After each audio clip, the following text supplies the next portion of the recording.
Agradecido por la invitación que se me hizo.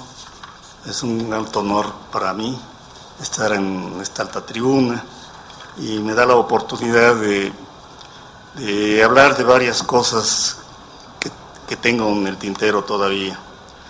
Lo que voy a presentar es una introducción a fuentes inéditas del zapatismo, mayo a diciembre de 1911 y a marzo de 1912, o sea, prácticamente es el inicio del zapatismo.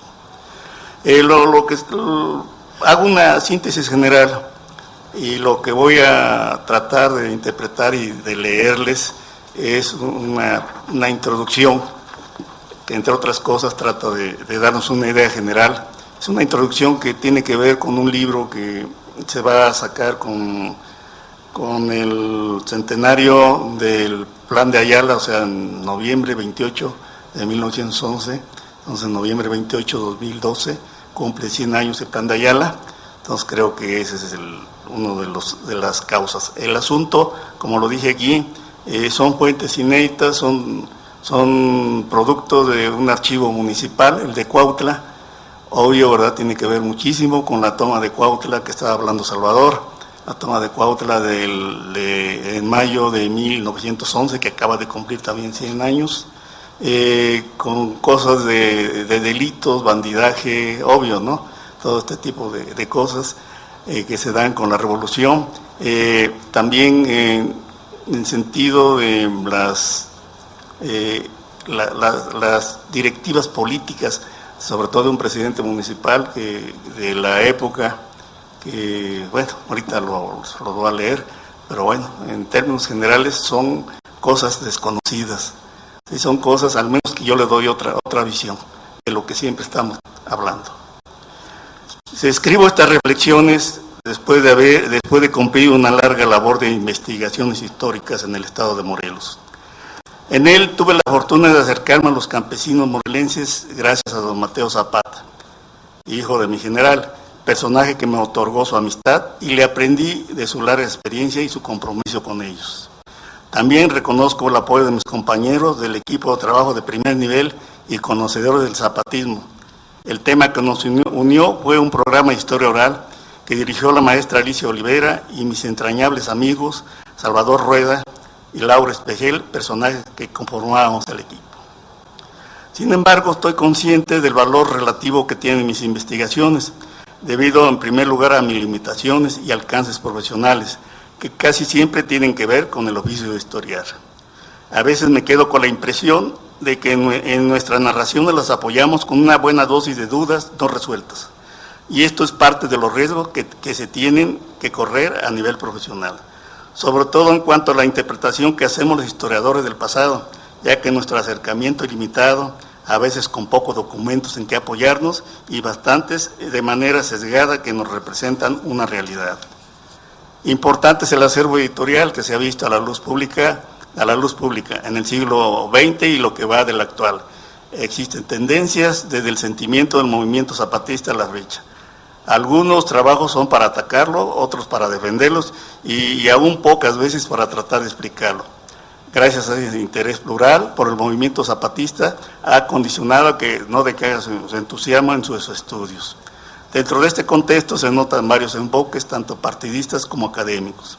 Sin resultar necesariamente una corriente vencedora, el zapatismo fue una vertiente importante de la Revolución Mexicana. Este mismo hecho se va renovando con nuevos enfoques históricos y ante la posibilidad de consultar nuevos materiales o gracias al descubrimiento de otras fuentes o porque el historiador se ha llegado de testimonios comúnmente no utilizados en su quehacer. Este trabajo documental intenta explicar el zapatismo en sus orígenes. La figura de Zapata no puede limitarse a la descripción de su vida personal, pues ella está ligada a seres que lo reconocieron como su guía o como su enemigo. Asimismo, tampoco la crónica del movimiento zapatista puede desvincularse de la personalidad de su jefe, su liderazgo que surgió del pueblo mismo en un proceso informal que cumplió cabalmente Zapata y que representó en todo momento los intereses del campesinos del sur. En el caso particular de este trabajo, los géneros de la historia y la biografía se estrecharon y en algunos casos tratamos de ligarlos coherentemente y gracias a ello nos permitió seguir su narración histórica. En el aspecto histórico se trabajó con documentos tempranos e inéditos del zapatismo que arrancan de los meses de mayo a diciembre de 1911 hasta marzo de 1912. En el aspecto biográfico destacan las figuras del general Emiliano Zapata, Francisco Leiva y particularmente Teófanes Jiménez, presidente municipal provisional electo el 23 de mayo de 1911 en un plebiscito convocado por Zapata y que Zapata respetó en la toma de Cuautla del mismo mayo de 1911. Tratamos de explicar el zapatismo desde sus inicios, los cuales nos permite tener un panorama general y diferente de lo que fue el movimiento zapatista. En Morelos, los sucesos históricos ligados al zapatismo van desde la caída de Díaz y al ascenso de Francisco León de la Barra como presidente de la República y a la proclamación del Plan de Ayala contra el gobierno de Madero.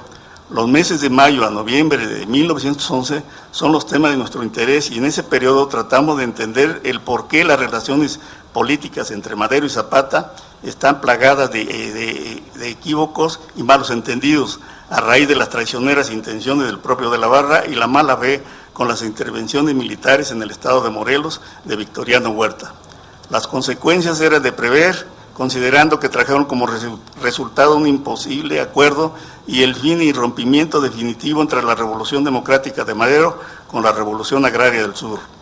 La confianza de Madero nunca se restableció con los surianos y aunque no podía exigírsele, además de no tener la voluntad de cumplirle su promesa de revisar los fallos legales en los casos de tierra a solo días de haberse hecho cargo del gobierno, y se lanzó en su contra el Plan de Ayala el 28 de noviembre de 1911.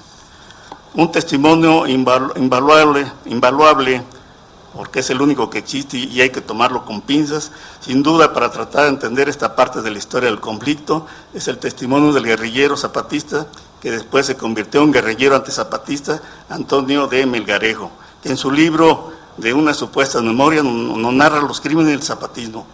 En él nos comenta primero su relación con Pablo Torres Burgos y paralelamente con Zapata, Otilio Montaño, Antonio Melgarejo y otros personajes.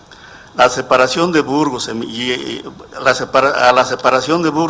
Emiliano Zapata formó su ejército y Gabriel Tepepa hizo el suyo. No sabemos por qué razones Otilio Melgarejo prefirieron seguir como secretarios a Tepepa en lugar de Emiliano Zapata, el jefe con el que tenían grandes afinidades.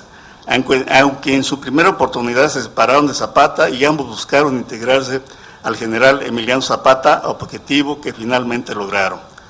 Melgarejo nos narra con lujo de detalle las tomas de las poblaciones de Jonacatepec, primero y Cuautla después, en unos sitios, ambos en mayo de 1911, que entre otras cosas no se caracterizaron por respetar los derechos humanos, tanto por el Ejército Federal como por los zapatistas. El otro tema que nos interesa es de su libro, es el capítulo 19 denominado Zapata frente al Madero, Pacto de Sangre.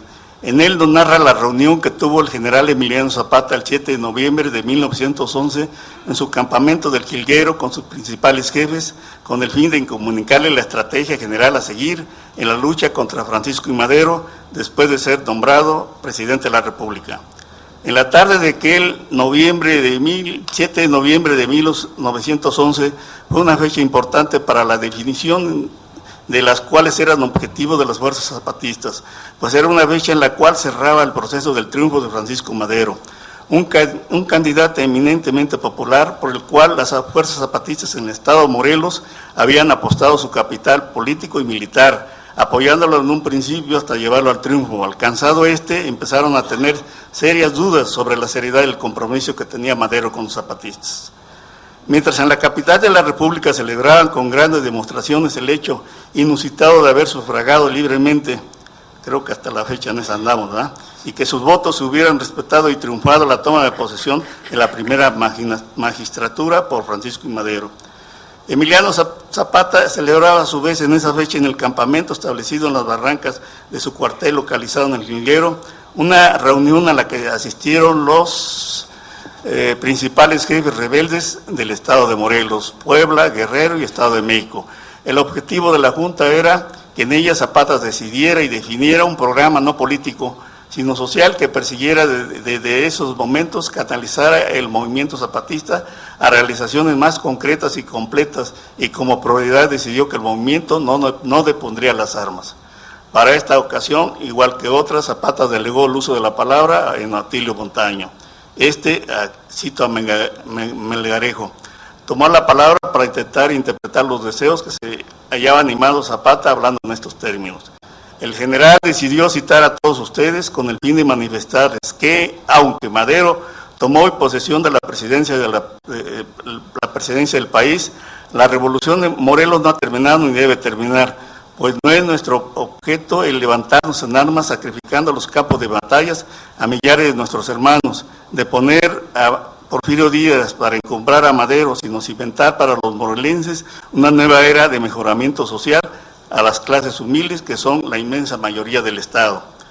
La revolución en Morelos no ha reconocido como origen de su lucha la aspiración a las reformas políticas, porque más que tienden al mejoramiento general de la República, porque queremos pan antes que sufragios efectivos, hasta hoy solo platicados, queremos tierras para labrar el porvenir de nuestros hijos antes que la no reelección, aun suponiendo que nuestro levantamiento hubiera obedecido a fines meramente políticos.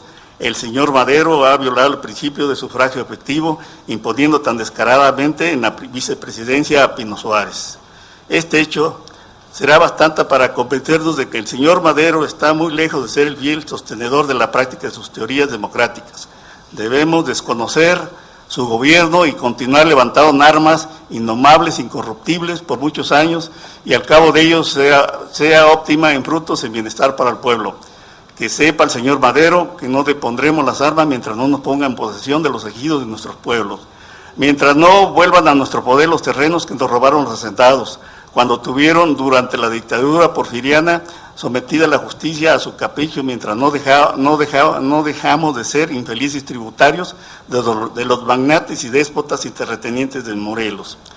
Este ha sido el objeto de la reunión, señores, y si ustedes tienen las mismas ideas, deben jurarlo ante nuestro general y jurar por su fe de hombres y guerreros.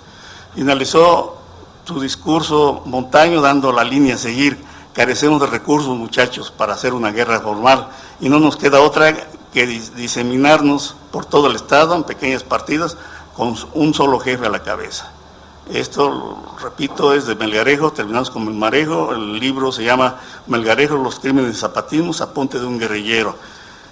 Con estas acciones, si le creemos a Melgarejo, iniciaron a nivel formal la estrategia militar y la ideológica, con los trabajos del propio Montaño, Zapata, Emiliano Zapata y José Trinidad Ruiz para la elaboración del Plan de Ayala, y promulgado el 28 de noviembre de 1911. A veces me quedo con la impresión que en nuestra narración nos apoyamos con una buena dosis de dudas no resueltas. En este caso, el autor que estamos citando no me queda clara su posición política. A veces parece zapatista y en otros furibundo antizapatista. O qué quiso hacer o decir en su libro. A la distancia me es difícil definirlo. Me da la impresión que intentó realizar un libro de novela histórica, muy de moda en la actualidad, apoyada con datos históricos, a veces incuestionables y en otros casos no. Sobre todo cuando incluye en su libro temas como la coronela Pepita Neri y la crucifixión como la de Cristo. Pero bueno, son gajes del oficio y parte de los riesgos que se corren a nivel profesional en cuanto a la interpretación que los historiadores hacemos del pasado, ya que nuestros acercamientos a las fuentes y a los hechos es limitado porque es a través de pocos documentos que de manera muy sesgada representaban tan solo una realidad limitada. Gracias. Obvio, ¿verdad? Tiene que ver muchísimo con la toma de Cuautla que estaba hablando Salvador, la toma de Cuautla en mayo de 1911, que acaba de cumplir también 100 años, con cosas de delitos, bandidaje, obvio, ¿no? Tratar de interpretar y de leerles es una introducción que, entre otras cosas, trata de darnos una idea general. Es una introducción que tiene que ver con un libro que se va a sacar con el centenario del Plan de Ayala, o sea, en noviembre 28 de 1911, entonces en noviembre 28 de 2012, cumple 100 años el Plan de Ayala, entonces creo que ese es uno de las causas. El asunto, como lo dije aquí, son fuentes inéditas, son son producto de un archivo municipal, el de Cuautla. Agradecidos por la invitación que se me hizo.